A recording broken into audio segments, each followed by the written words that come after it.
오늘 우리가 함께 나눌 말씀의 제목은 복음의 능력 십자가입니다. 하나님의 말씀을 여러분과 제가 함께 읽겠습니다. 오늘 본문을 좀 바꾸었습니다. 고린도전서 1장 18절 말씀 함께 합독하겠습니다. 십자가의 도가 멸망하는 자들에게는 미련한 것이요 구원을 받는 우리에게는 하나님의 능력이라. 아멘. 한 번만 더 읽겠습니다. 십자가의 도가 멸망하는 자들에게는 미련한 것이요 구원을 받는 우리에게는 하나님의 능력이라. 아멘. 이 그림은 여러분과 제가 한 번쯤은 보았을 The Passion of the Christ라는 영화의 그림입니다. 이 영화는 예수님께서 십자가에 못 박혀 돌아가시기 전 12시간 동안에 받은 고난에 대한 영화입니다. 2시간 동안이나 이 영화를 보면 예수님께서 당하신 그 고난을 너무나도 사실적으로 느낄 수 있는 영화입니다. 여기에 이 영화를 보면 로마 군병에게 채찍에 맞으면서 흘리신 예수님의 피가 흥건히 고여 있는 것을 두 여인 마리아가 천으로 닦아내는 모습이 한동안 나옵니다. 그 장면을 보면서 우리가 내가 지은 죄 때문에 주님께서 십자가에서 보혈을 흘리신 은혜를 새롭게 생각할 수 있었습니다.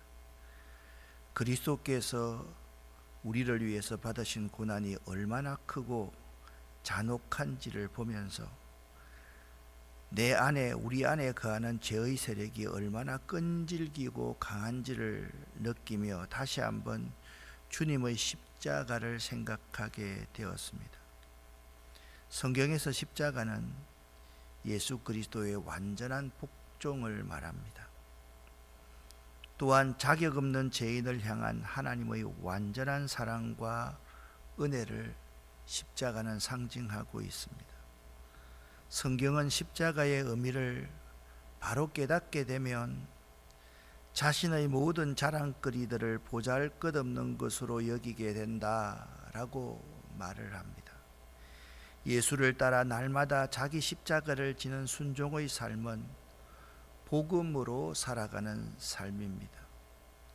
기본적으로 십자가의 의미는 죽음입니다. 기원전 6세기경부터 서기 4세기까지 십자가는 가장 고통스럽고 잔인한 방법으로 사람을 죽이는 도구였습니다. 십자가 안에는 여러 의미가 있지만 제가 여러분과 나눌 십자가의 의미는 3가지가 있다 생각되었습니다. 사랑의 십자가입니다. 십자가에는 세상의 관점으로 보면 잔인한 형틀이지만 하나님의 사랑이 잘 드러나 있습니다.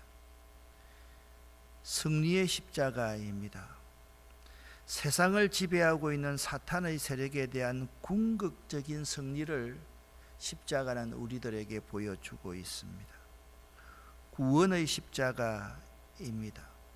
죄와 질병, 가난, 그리고 여러 가지 것에서의 구원입니다. 사랑의 십자가, 승리의 십자가, 그리고 구원의 십자가입니다. 이 지도는 오늘 본문의 배경인 고린도 지방, 고린도 교회를 보여주고 있습니다. 고린도는요, 그리스 본토와 펠레폰네소스 반도가 만나는 두 바다 사이에 위치해 있는 도시입니다. 동쪽 해협 입구에는 갱그리아, 서북쪽으로는 살로미카만의 헤리움, 레헤움의 항구가 있어서 지정학적으로 매우 중요하였기 때문에 고대 사회에서 이 고린도를 뺏기 위한 잦은 전쟁터로도 유명한 것이 고린도입니다. 그래서 사람들은 고린도를 그리스의 광채요 장식이라고까지 격찬할 만큼 고린도는 상업과 행정의 중심 도시였습니다. 이러한 고린도의 지정학적 위치는 이 도시가 고대 문헌들 속에서 제악의 도시로 불리게 된 자연스러운 원인이 되었습니다. 그래서 고린도인처럼 산다라고 고대 문헌에 나와 있으면 방탕한 생활을 한다, 그런 의미로 받아들일 수 있습니다. 또한 심지어 고린도 소녀, 고린도 처녀라는 이 말은 매춘부와 동의어로도 이해될 정도였습니다. 고린도가 이처럼 성적 타락과 같은 부도덕한 생활에 오염된 이유는 말씀드렸듯이 항구도시라는 지정학적인 이유와 주민들 상당수가 노예계층 출신으로 자유방임주의적인 성향을 강하게 띤 자유인들로 구성되었고, 특별히 노예계층의 사람들은 자기 스스로가 자기의 성이나 자기의 생활을 주장할 수 없는 사람들이었습니다. 그렇게 당하다 보니까 그들 스스로도 더 이상 제어할 수가 없는 사람이 되었던 것입니다. 세 번째가 굉장히 중요한데요. 로마 제국 안에서 주류가 되지 못한 사람들이 지배자적인 타락한 심성을 가지고 내가 많이 가졌으니까, 내가 지배자니까, 내가 돈이 있으니까 이 가난하고 불쌍한 사람, 또 노예계층에 있는 사람 마음껏 지배해도, 마음껏 내가 갖고 놀아도 전혀 문제가 없어, 그렇게 이주해온 새로운 사람들로 구성되었다는 사실 때문이었습니다.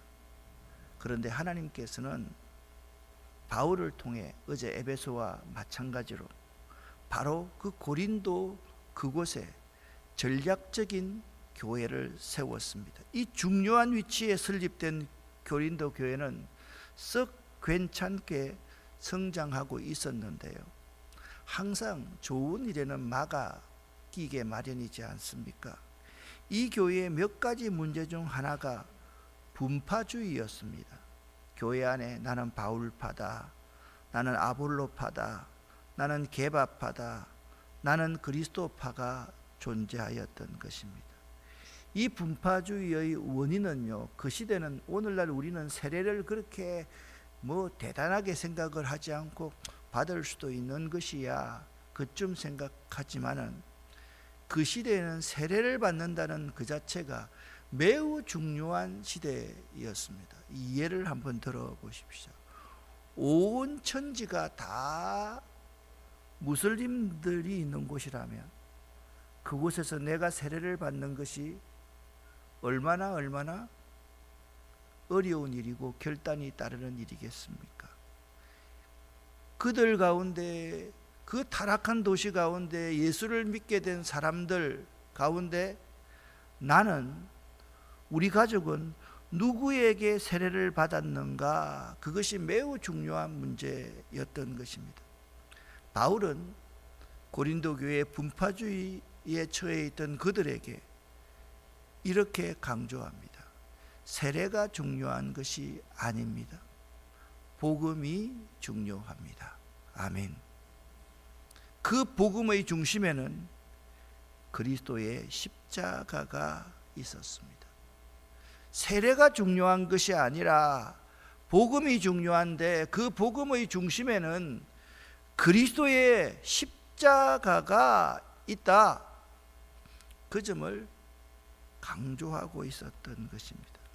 바울은요, 그리스도의 십자가를 극명하게 두 가지로 대비시키고 있습니다. 오늘 본문에 보면 첫 번째는 십자가를 바라보면 어리석음입니다.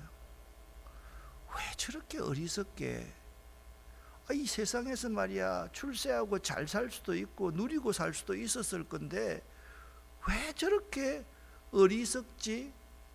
그것이 십자가의 한 모습이었습니다. 다른 하나는 하나님의 능력이었습니다. 이 십자가를 극명하게 두 가지로 대비시키고 있는데, 어리석음과 하나님의 능력이 이 십자가 위에 대비되어 있다. 그것이 오늘 본문 말씀인 고린도전서 1장 18절입니다. 십자가의 도가 멸망하는 자들에게는 미련한 것이지만 구원을 받는 우리들에게는 하나님의 능력이 됩니다. 할렐루야. 여기 십자가의 도라고 말할 때 그 도는요, 그 진리는요, 로고스를 가리킵니다. 이 로고스, 도를요, 공동번역에서는 이치라고 번역했고요, 세번역 성경은 말씀으로 번역했고요, 현대의 영어 성경은요 메시지로 번역하고 있고요, 종교개혁자 루터는 말씀으로 번역하고 있습니다. 사도 바울에 의하면 그리스도의 십자가가 어떤 사람들에게는 어리석은 것이 될 것이고, 또 다른 사람들에게는 하나님의 능력으로 받아들일 수 있다라는 것입니다. 이것이 그 시대의 생각이었습니다.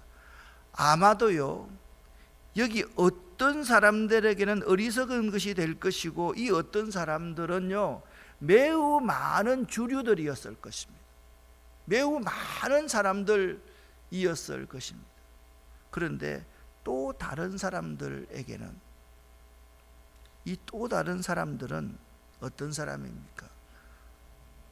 종되었던 사람, 자기 인생을 자기 마음대로 할 수 없었던 사람, 그들이 대부분이었다라고 생각이 됩니다. 어떤 사람은 말합니다. 그렇게 가난하고 핍박받는 사람들은 무언가 의지할 존재가 있어야 했기 때문에 그 십자가를 능력으로 받아들이는 것이 아닌가. 그런 것이 아니었습니다. 심령이 가난한 사람들은 십자가를 하나님의 능력으로 받아들였지만, 심령이 패악한 사람, 강팍한 사람들은 이 십자가의 진리를 받아들일 수가 없었던 것입니다. 그래서 고린도전서 1장 23절 24절에 이렇게 말씀하고 있습니다. 함께 읽겠습니다.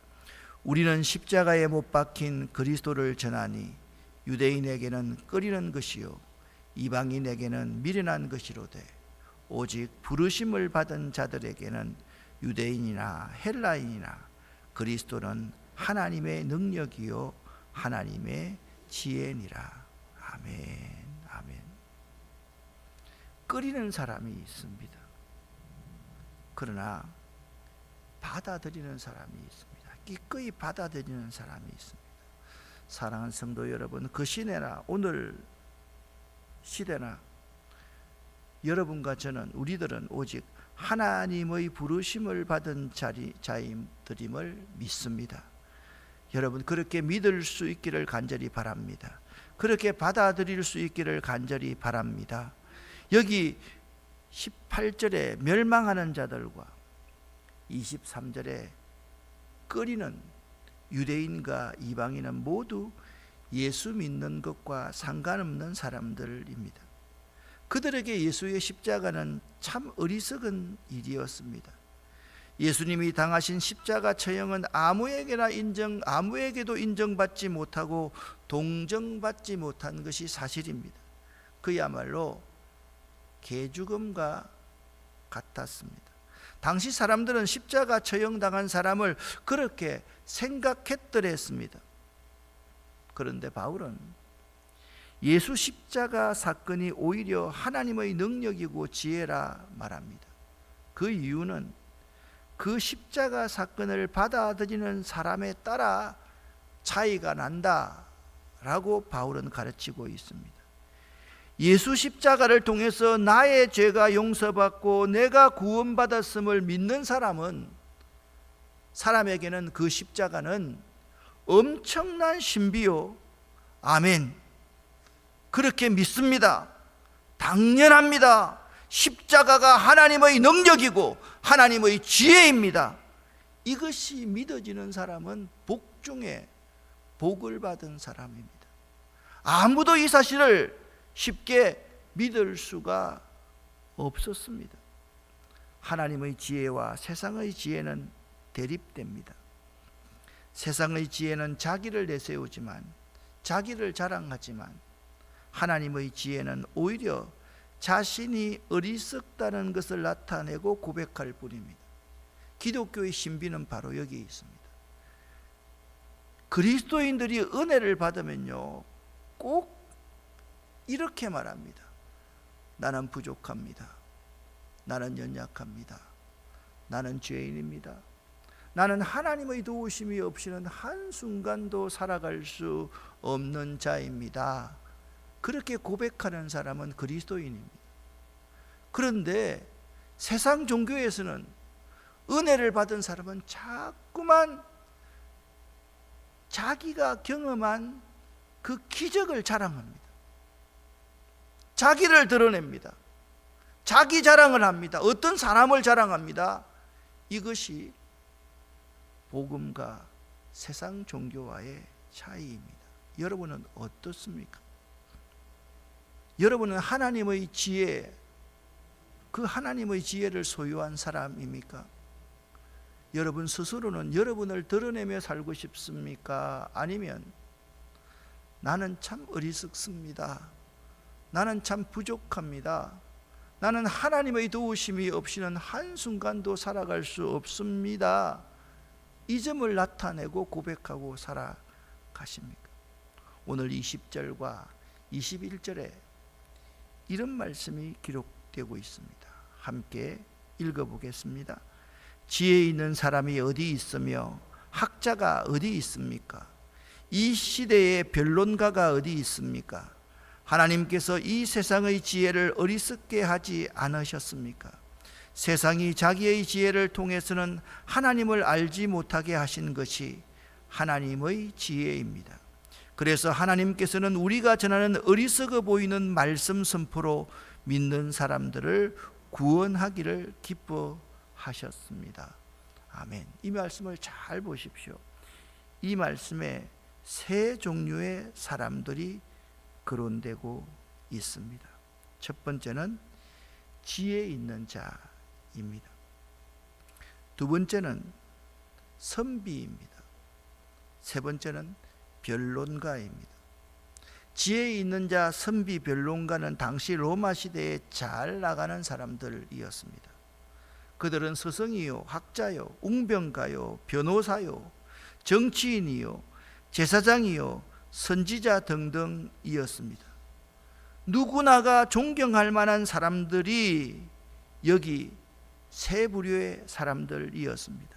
세상의 지혜를 대표하는 사람들이었습니다. 그들은 세상의 법과 종교의 근위로 세상을 다스리는, 통치하는 사람들이었습니다. 실정법이나 종교법이 예수님을 십자가에 처형토록 만들었습니다. 그게 세상의 지혜였습니다. 그들은 그 법을 잘 아는 사람이었습니다. 법만 주장하는 사람들이었습니다. 그뿐만이 아닙니다. 초기 기독교 당시에 세상의 지혜로운 사람들은 기독교인들을 무시했습니다. 기독교 신앙을 그들이 이해하지 못했을 뿐만 아니라 기독교 신자들의 사회적 신분이 매우 낮았기 때문에 실제로 그 시대에는 기독교 신자 가운데 노예, 여자, 일일 노동자들, 외국인들이 참으로 많았습니다.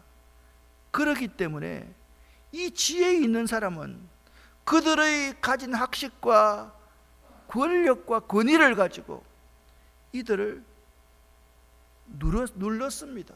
이들을 핍박했습니다. 그래서 하나님의 지혜는 무엇이냐? 21절에 이렇게 시작합니다. 세상 사람들이 자기의 지혜를 통해서는 하나님을 알지 못하게 하신 것이 하나님의 지혜입니다 라고 말씀하고 있습니다. 그리고 본문 26절은 이렇게 지적합니다. 육체를 따라 지혜로운 자가 많지 않고 능력 있는 자가 많지 않고 문벌 좋은 자가 많지 않다라고 지적합니다. 그러니까 세상에는 지혜 있는 사람이 많지 않다, 그렇게 말씀하고 있습니다. 사랑하는 성도 여러분, 복음의 능력이 무엇일까요? 사람을 살리고 낮은 사람의 인격을 존중하고 그들의 아픔에 공감하는 것이 복음의 능력 아닐까요? 그런데 그 시대에 세상 지혜에 있는 사람들이나 우리들 가운데서 사람 살리는 일, 낮은 사람, 고아와 가부들의 인격을 무시하고 그들의 아픔을 내 아픔으로 여기지 못한다고 한다면 우리가 예수 믿는다고 해서 복음의 능력을 드러낼 수가 있겠습니까, 여러분? 정말 복음의 능력을 가지고 사는 사람들은 우리보다 못한 사람들을 나보다 더 낮게 여기고 그들을 배려하고 그들을 존중하고 그들의 아픔에 공감하면서 그들을 껴안아 줄 아는 사람, 그런 사람들이 복음의 능력으로 사는 사람입니다. 그러한 삶을 사는 것에서 초자연적인 하나님의 능력이 나타나게 되는 것입니다. 어디 사랑과 긍휼한 마음이 없는 곳에 기적이 일어나는 거 봤습니까, 여러분? 그들을 따뜻하게 품어주는 한 잔의 그러한 물을 주는 것 없이 기적이 일어나는 거 봤습니까, 여러분? 선한 사마리아 사람의 이야기처럼 내 것을 다 희생하면서 죽어가는 사람을 살리고 그를 여관으로 데려가고 돈이 더 들면 올 때 제가 후히 갚겠습니다. 그 속에서 사람을 살리는 놀라운 기적이 일어나는 것입니다. 어제 여러분과 함께 말씀을 나누었습니다. 예수 흉내, 바울 흉내만 내는 사람들이 많습니다. 왜 그리 교리와 율법과 전통이 중요한지 모르겠습니다. 흉내가 아닌 삶에서의 실천이 중요합니다. 삶에서 실천하는 것이 예수 그리스도의 복음의 능력, 십자가의 능력을 드러내는 것임을 우리는 알아야만 합니다.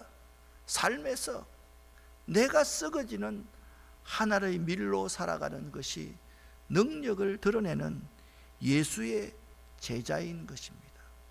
사랑하는 성도 여러분, 복음, 하나님의 능력, 십자가는 내가 썩어지는 하나의 미랄이 되어야만 하는 것입니다. 내가 죽어야 사람이 삽니다. 내가 죽는 원리, 내가 희생하는 원리, 이것이 십자가의 능력인 것입니다. 사랑하는 성도 여러분, 오늘 이 시간부터 우리들이 예수의 십자가의 의미를 바로 알고 바로 믿고 십자가의 능력을 삶에서 드러내는 작은 그리스도인으로 살아갈 수 있기를 바랍니다. 십자가의 능력은 입으로서, 마음으로서 믿는 것이 아닙니다. 입으로 시인한 것을, 마음으로 믿는 것을 삶에서 드러내는 것, 그것이 복음의 능력, 십자가 정신임을 믿을 수 있기를 예수 이름으로 간절히 축원합니다. 그런 의미에서 오늘 불렀던 찬송, 예수의 보혈로 그대는 씻기어 있는가, 마음속에 여러 가지 죄악이 깨끗이 씻기어 있는가. 기도하겠습니다. 우리 교회는 주여 믿습니다를 3번 부르짖습니다. 나는 주님을 믿습니다. 첫 번째 믿습니다입니다. 나는 주님의 그 약속의 말씀을 믿습니다. 두 번째 주여 믿습니다입니다. 세 번째, 그 약속의 말씀이 오늘 말씀이면 하나 복음의 능력, 예수 십자가, 그 말씀이 내 삶에 이루어짐을 믿습니다. 그것이 세 번째입니다.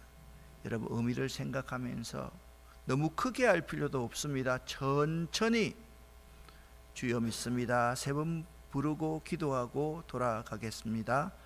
주여 믿습니다. 주여 믿습니다. 주여 믿습니다.